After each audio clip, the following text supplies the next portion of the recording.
You know, there's never a problem you can't fix without doing it in the mix, bro. I tell you, there's one problem. What? This guy knows whenever I'm betting on him and he got a problem with me, what I did to him, I don't know. But you know what? Never again. It's the sure shot. Week 4. And that was a shot.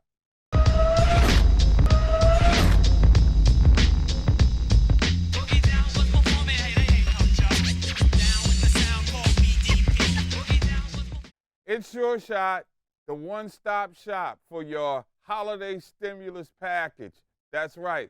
Listen to us. Oftentimes, you'll win. Yeah, that was a roundabout way of saying we pick the winners right here, right now, minus Tom Brady, as you just saw them. But he's been properly punished. Anyway, as we look back on the gift that keeps on giving, which is NFL season, we must note that last week was one of those most exciting weeks ever as it relates to the games on the field, but we all suffered some bad beats and some big wins. A little bit, but let's go over some of your wins, man. Take a time and take a bow. Let's go over the Washington football team, man.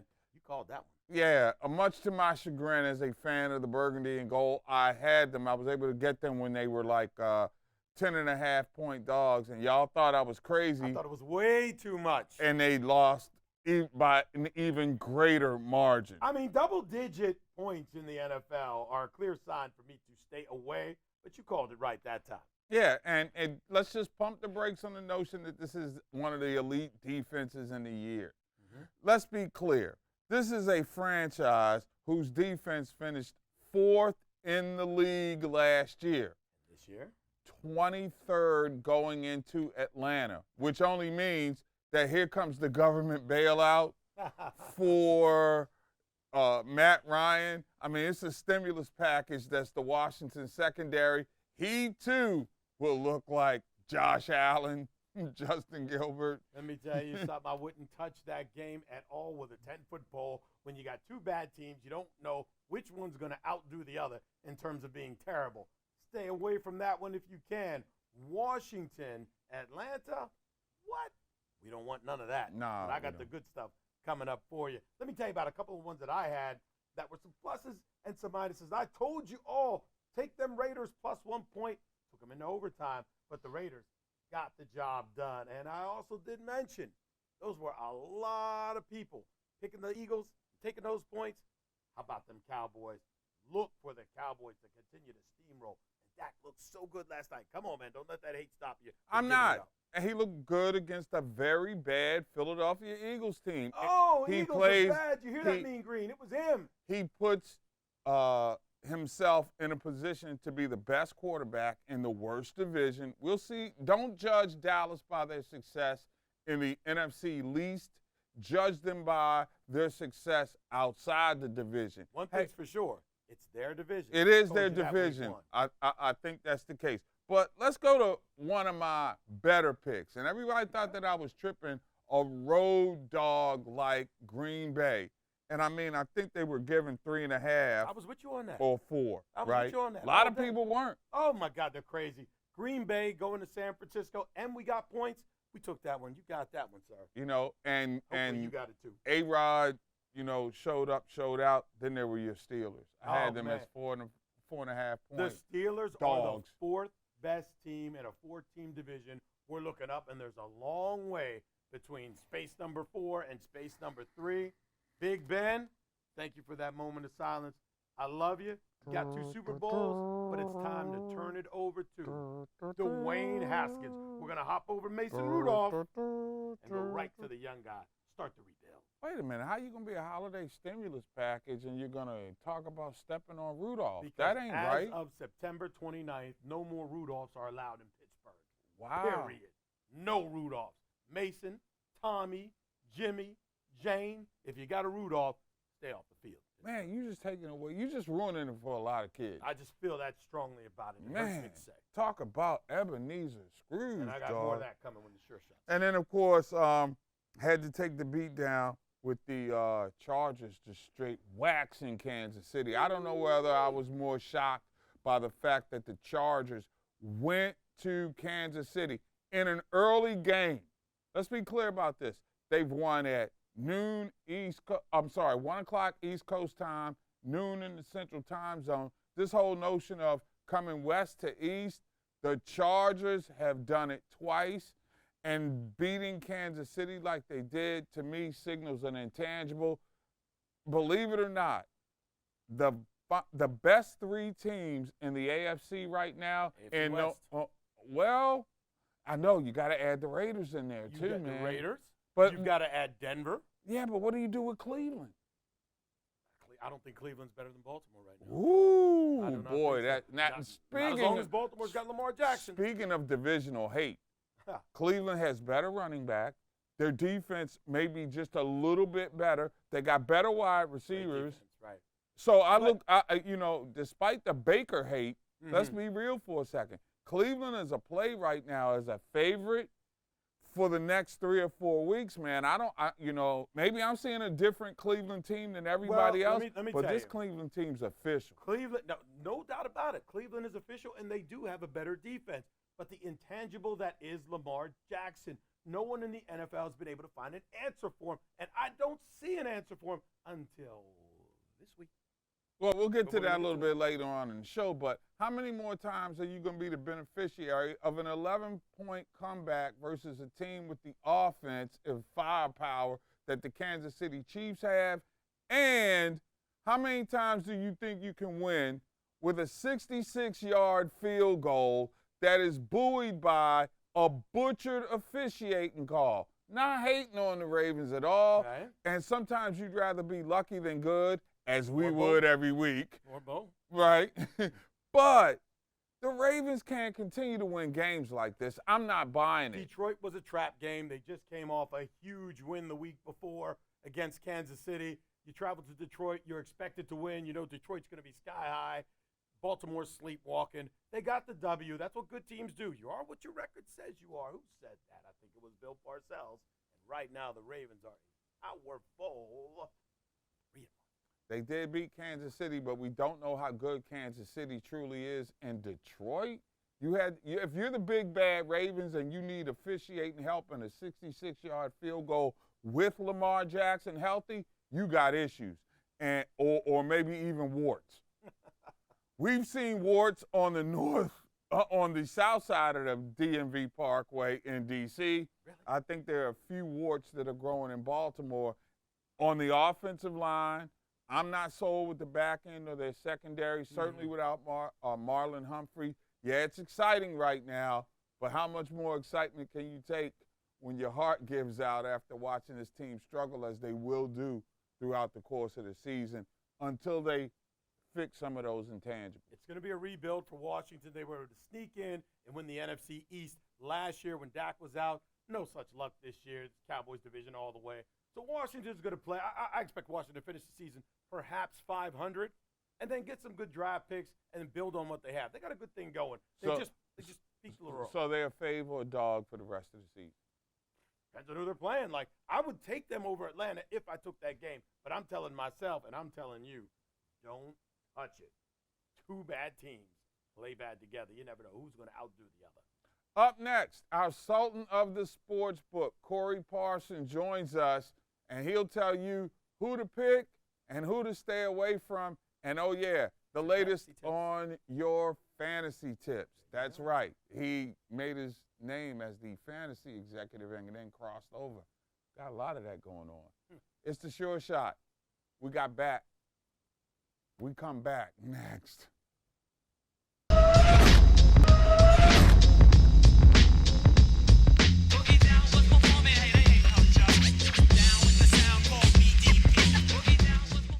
Our Sultan of the Sportsbook joins us right now. He is the fantasy executive extraordinaire as well. Corey Parson in the house for this edition of Sure Shot. And CP, very interesting storylines developing against the spread right now, particularly in the AFC West, because you look at an ailing Kansas City team and a San Diego team who's a little bit better than average size. You merge into the Raiders, who may be a conference championship contender. There's a lot of meat on that bone in the AFC West, huh? Yeah, and actually right now we're starting to see, listen, if you want the Kansas City Chiefs to win the AFC, to like the Kansas City Chiefs to win the AFC West, you're getting the best number that you're probably going to get. Right now, almost even money for the Chiefs to be the AFC West champions. Off to a slow start this season, 1-2 out the gate. The problem is that the Chiefs really faces the teams in their division are the teams best suited to beat them. The Chargers, Los Angeles Chargers, know how to beat the Kansas City Chiefs. The Los Angeles Raiders know how to beat the Kansas City Chiefs, and also the Denver Broncos know how to beat the Kansas City Chiefs. What we're seeing in that division right now is very good quarterback play. Teddy Two Gloves, Teddy Bridgewater could end up winning that division. Derek Carr's an MVP candidate, not to mention young Justin Herbert as an MVP candidate as well. Herbert, out of all the quarterbacks that came into the league the past 3 or 4 years, I would argue that Herbert may very well be the best. You know what? We're going to have to start calling them the San Diego Superchargers and bring back that tune. I don't care if they're in that. Or the Los Angeles Superchargers. I just say bring the chicken back. Brother got to have his chicken, and I don't know if they got no chicken in that bougie stadium, but that's just me. Maybe they got chicken and waffles there. It's big enough to have anything else.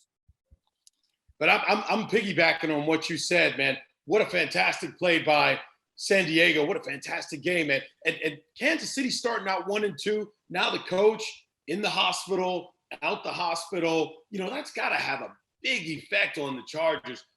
I don't know what they're going to do to hold water for the rest of the season. What say you?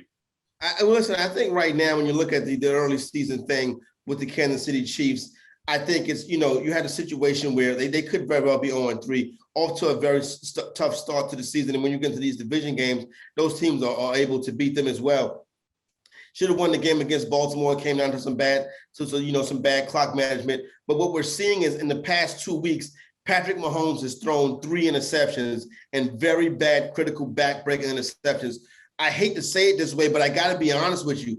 When you look at it, the truth of the matter is right now, Patrick Mahomes is not playing good football. He's turning the football over. He's making mistakes. He is the reason why the Chargers are struggling right now. Also, the Chiefs can't stop nobody. The back end of that defense has been suspect as well. Me, as a guy who's heavily invested in Tyreek Hill as a fantasy manager, I need Hill and Mahomes to get it going. Yeah, it's all about the fantasy thing, man. And I got a patchwork fantasy team right now, and I'm 2-1. I can't believe it. You know, Dalvin Cook is hurt, so I had to plug in somebody off the waiver wire. I got lucky yesterday. Ryan Tannehill and George Kittle, and I'm noticing how, you know, there were big investments made in the tight end position, but in fantasy leagues, the tight end ain't that guy that's really, you know, chalking it up unless you got like a PPL league or something, man. What happened to the role of the tight end in fantasy football? I mean, well, it's top heavy. It's Travis Kelce. It's George Kittle. Well, I have Kittle. Kittle. Well, then you're good. And then it's everybody else after that. And what you really want to do is you want to get those guys on draft day at the right price. You don't want to pay too much for tight end. When you look down the board, guys like a Mark Andrews, a Noah Fant, the young man in Detroit, T.J. Hockenson, they can give you some work too. But here's the thing with the tight ends: if they don't catch 7 or 8 balls or a touchdown, for the most part, they can give you a down week. But I would consistently stay away from guys like Evan Ingram because he has been letting people down for years. As a matter of fact, everybody attached to the New York Giants offense have been letting people down for years. But I know some fans of other teams in their division that they've made smile over the last couple of weeks. Yeah, no doubt about it. You know what's interesting? Speaking of the Washington football team, we were sold a false bill of goods on the Washington football team. Who is we? Because even me, the Burgundy Gold apologist on the triad here was never sold. We were told this is one of the best defenses in the NFL. This is literally almost the worst defense in the NFL. 1,300 yards of total offense against the Washington football team throughout the first 3 weeks. And 3 weeks of the season. That's almost unprecedented. Now, what we do have is a get-right spot. Washington this weekend going down to Atlanta to take on the Falcons. The Falcons are awful against the spread. in the past 3 seasons. Atlanta 6-12 ATS as home favorites. I think DC goes down there and gets a big time victory and gets back on track versus Atlanta in week number 4. So your sure shot is Washington over Atlanta? I love Washington this week. Wow. Yeah, what's the number at right now? Right now, it opened up actually with Atlanta. It opened up as a pick 'em. Then Atlanta went to the favorite. And now we're starting to see some of the smart money come in. Washington laying 2 right now. As long as you get Washington at 3 and under, I love it. Once it gets to 3.5, I'd stay away. Also, the total sitting at 48.5. We know Washington can't stop nobody, so I would play the over. But you got to give credit where credit is due.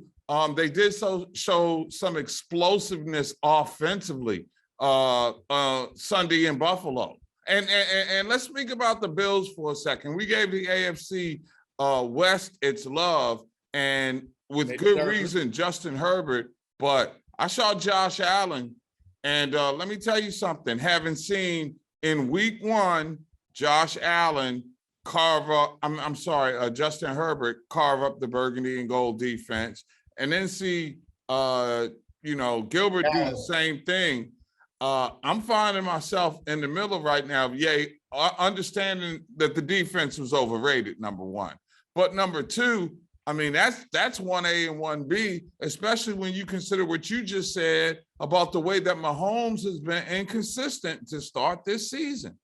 I really use it in Matthew Stafford and Derek Carr playing good football right now as well. But over the last 2 weeks, we've really seen Josh Allen heat up, and we've seen his MVP number drop from 14-1 down to 9-1. Josh Allen has accounted for 7 touchdowns in the past 2 games. Here's the thing. When Josh Allen gets hot and gets rolling, the Buffalo Bills are a very tough team to beat. The first game of the season, he looked like 2019 Josh Allen. The past 2 weeks, he looked like 2020 Josh Allen. 2020 Josh Allen is an MVP candidate, could very well be the best quarterback in the league at any given moment. Well, now that we're talking about the best quarterback, let's go to some of the worst quarterback play. And it hurts my heart to say, but it's right here in the city of Pittsburgh. Pittsburgh finds itself at 1-2. We're looking up at the rest of the AFC North. And I would tell you right now, after that beatdown by Cincinnati, I think Pittsburgh is the 4th best team in that division, clearly, with Baltimore and Cleveland at the top and Cincinnati just a step below them. That block punt against the Bills in week 1 really has been the saving grace. This team could be 0-3. Ben Roethlisberger looks like he's 60 years old. Yep. His arm is shot. He can't move. It's like he's running in mud. They're talking about sort of young man Najee Harris get 14 targets and 14 catches, and this in week number 3. That's probably the furthest that Ben Roethlisberger can get the football right now. Ben Roethlisberger has held this franchise hostage for years. And now you're starting to see the repercussions of it. I love Mike Tomlin. I think he's a great head coach, but he's really hamstrung right now because he has a stiff at the quarterback position. So the Pittsburgh Steelers are in a bad way. One thing we did forget, guys, not to speed ahead or mention this, talking about sports betting, Super Bowl is obviously the most bet on game of the year every year. But I think we're going to see one of the true spectacles in the NFL on Sunday night, when Tom Brady and the Tampa Bay Buccaneers travel up to Foxborough to New England for football night in America. I think we're going to see tremendous betting handles on this game. And listen, you know what? Tom Brady's the GOAT, and I get it, but I think Mac Jones is going to be up for the challenge. What's the number? Right now, the Tampa Bay Buccaneers are 6.5-point road favorites. The total is 49. The Buccaneers defense can't stop nobody. I think Mac Jones will play the best game of his career, but I do think the Buccaneers get the win. So you take the over and the Patriots. The number is tricky. I would definitely take the over on the total. When it comes to the side, right now, laying 7.5. I wouldn't. It's at 7.5. I would do the Buccaneers. If that number at 6.5, I would do the Buccaneers. At 7.5, I would take the Patriots. And you would expect the money to start coming in as we record. It's early in the week, so yeah. So I think by the time we get to kickoff, that number will probably be sitting at 7. And then you jump on 7. You're still taking Tampa Bay. At 7, you're in a position for the push. 7.5, I would love the Patriots at 7.5. I like, but at 7, you're looking at a possible push or maybe an outright. But I really feel as if the Patriots are going to show up this week. I really do. I think so. I tell you, I think it's going to be a blowout. But I said that last week. I think Tom overlooking LA because he was looking ahead to this game. Piggybacking on what you said, this is going to be one of the biggest games of his career, right? Coming back to New England. And I think he just got a little bit ahead of himself, looked past LA, and was looking over here to get back at Bill.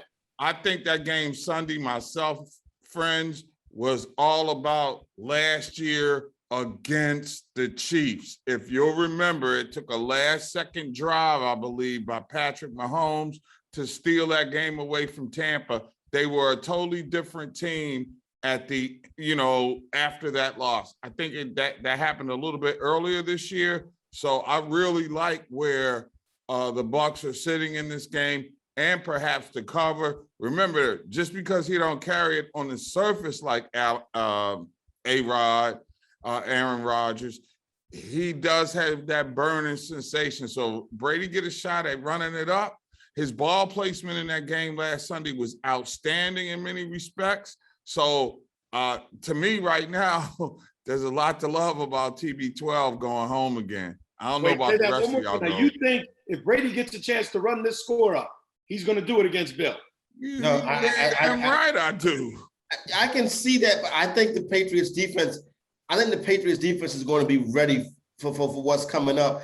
And I really pay attention to that Buccaneers secondary. Mac Jones should be able to light that Buccaneers secondary up. So that's why I think it's going to be a lot of scoring. But by the same token, listen, it's going to be a true spectacle. It's going to be something like we've never seen before. And, and football night in America is ready for it. Like I said, I think the only football game, NFL game we'll see this year with a bigger betting handle than this game will be the Super Bowl. Oh, man. Goddamn, you get me excited already.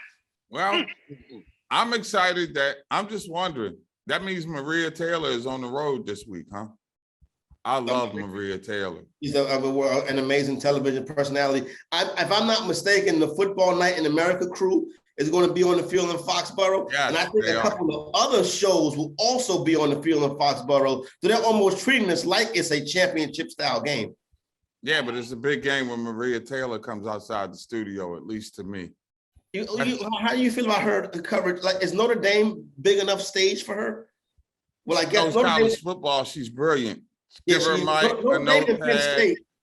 I'm waiting for Notre Dame and Penn State. That's going to be a game. Oh, dude, you wait till we really and we will be taking some sure shots down the line during college football season because the season now has its texture, and we have learned two things: Clemson ain't the same no more. Nope. And neither is Ohio State. So, no. But you know who is? Alabama. The more things change, the more they stay the same. That's our Sultan of the Sportsbook, Corey Parson, at the Fantasy Executive on a social media device. And where are you on the tube again? Right now, you catch the work over on NBC Sports Edge. Getting ready to not getting ready, but actually doing all the NFL betting stuff. So far this season, hitting at a 72% clip. So every Friday morning, head over there, NBC Sports Edge, check out the weekly betting cheat sheet. And hopefully we keep it going. But obviously, this is going to be a big week right here as we get ready for the Sunday night showdown.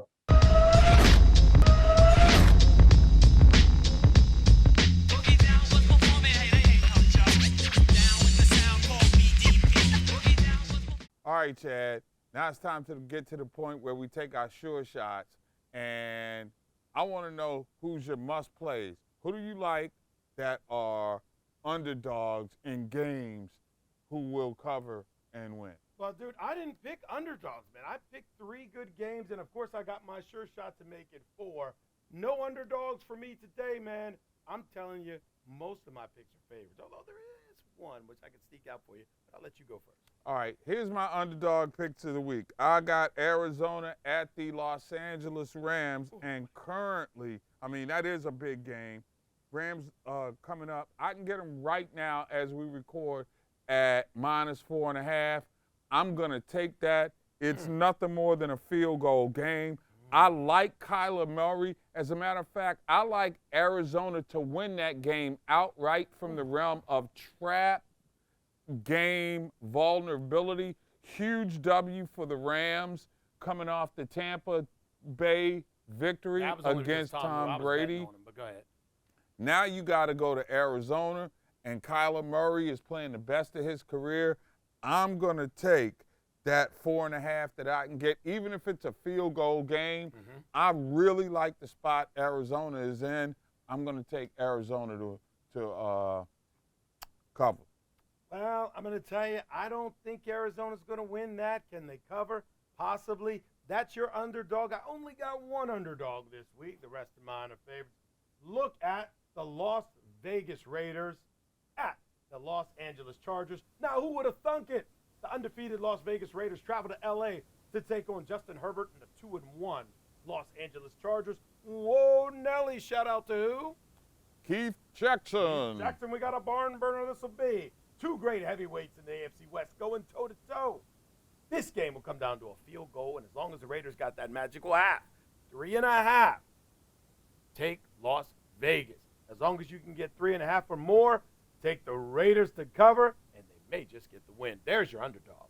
Not your sure shot, but your underdog. Here's an underdog play that I really like. Philadelphia going home, being upset, catching the venom and vitriol of sports talk radio. I mean, I don't know who's under more scrutiny right now, Nick Sirianni or Ben Simmons. That being said, Ben Simmons, easy one. Philadelphia is, as we go to record right now, I think a 4.5-point underdog.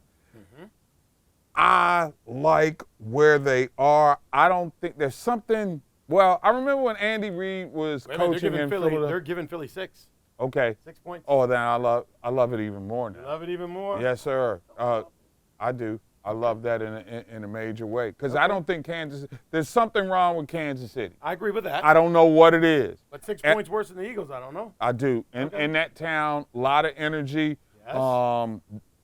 I think the front seven can make it tough on Patrick Mahomes because I don't believe in the offensive line of Kansas City just yet.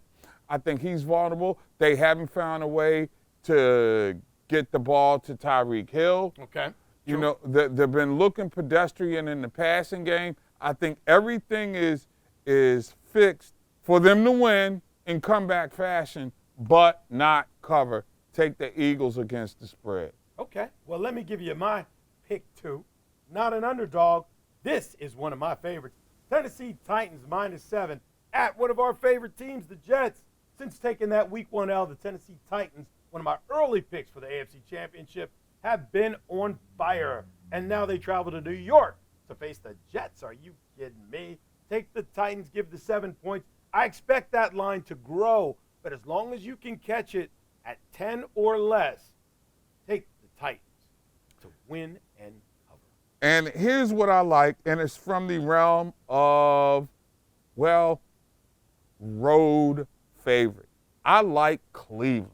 Give me -2.5 at Minnesota. I still don't believe in the Kirk Cousins experience. Wow. We don't know whether or not Dalvin Cook, and you got to get healthy, dog. You're supposed to be RB #1 for me. You're killing me, Dal. You're killing me.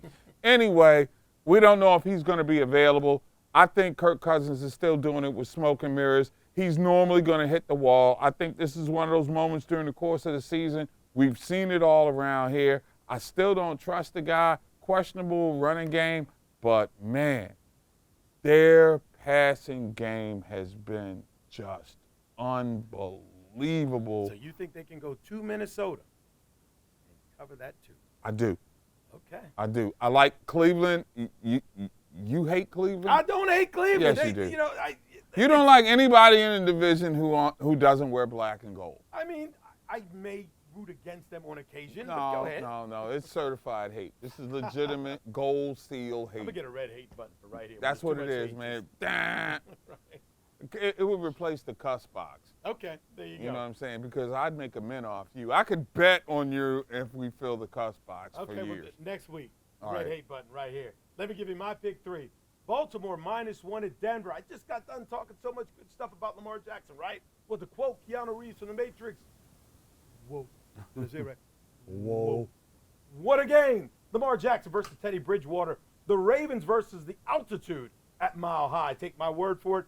This is the week that the Broncos burst through the role of the unknowns. Denver is a sneaky 3-0 and getting ready to extend it to 4. They just may be the best team in the AFC West, and that's saying something. Their mile-high field advantage cannot be discounted. Take Denver and the 1 point. And if you're a Raven fan, you can't believe that Lamar Jackson is going to go into Denver, not that long removed from COVID, and be able to play as strong as he's been able to play in the fourth quarter. People get that oxygen. Yeah, back man. No People talk openly about how the lungs get the burning. They feel it in their throat. Very challenging game. So I think that atmospheric conditions will affect take the play. Lamar down late in the game, and you have to factor that in when you're going, hey, look, altitude is always a big home field advantage for Denver, for teams who are traveling, certainly from east to west.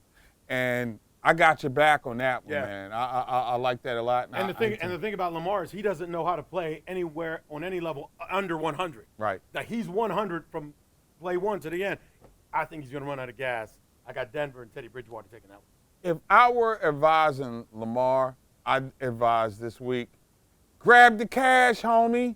Straight cash, homie. Or Look, straight pass, homie. Stop that running, drop back, and throw that thing. the guy hadn't signed his contract. I'm worried that he could end up with a Dak Prescott situation. I believe that there's like $200 million on the table. I mean, I know he's negotiating for himself, but Lamar, one bro to another. Get the money, dog. Get the money. Walk in there and sign that deal like T.J. Watt did with Art Rooney III. Just say, give me that paper and let's go to practice. And you don't even have to usurp the authority of your agent because you're representing yourself. That's the truth. Hey, you need to tell yourself, time to get paid, dog. Hey, and we're doing the work of negotiating for you free of charge. Right here in the sure shot. You ready for your sure shot? Yeah, I'm ready for my sure shot. You want to go first or you want me? You take it over. You got it, man. Well, the sure shot for week 4 of the NFL. Pittsburgh at Green Bay. Now, this one hurts. It's like a gut punch. Like you dropped a delicious sandwich you just made between walking from the kitchen and the couch. It hurts like that. And trust me, that hurts a lot. It does. Pittsburgh, +6 at Green Bay. I'm sorry, Steeler Nation, but 6 points ain't enough. Big Ben looks like Uncle Ben. The O-line just ain't getting it done, and T.J. Watt is still hurt. What? Even with all cylinders working, this will be a tough one against A-Rod and the Green Bay Packers in Green Bay. But with the status of the team right now, it just ain't happening. Take Aaron Rodgers, lay the 6, and the resurgent Green Bay Packers at home to get the win and cover. I'm sorry, Steeler Nation. I love you, but I don't want you to lose any money. My sure shot goes to the Big Easy. That would be New Orleans, a 6.5-point favorite over the New York Giants. Look, I just don't buy anything that's going on with the Giants offensively. They won't be able to keep up. I think you saw a bit of an aberration with the Saints last week. I just think that this is where you really start hearing about a coaching change In New York. Yeah. As much as you've been feeling that, because Joe Judge has come out after being under the Bill Belichick tree. He ain't no big Bill Belichick. Hey, Belichick ain't no Bill Belichick recently. Saquon Barkley ain't the Saquon Barkley that he was before he got hurt. Daniel Jones only plays well against Washington. I just think that it's a fit for a good old-fashioned butt whipping.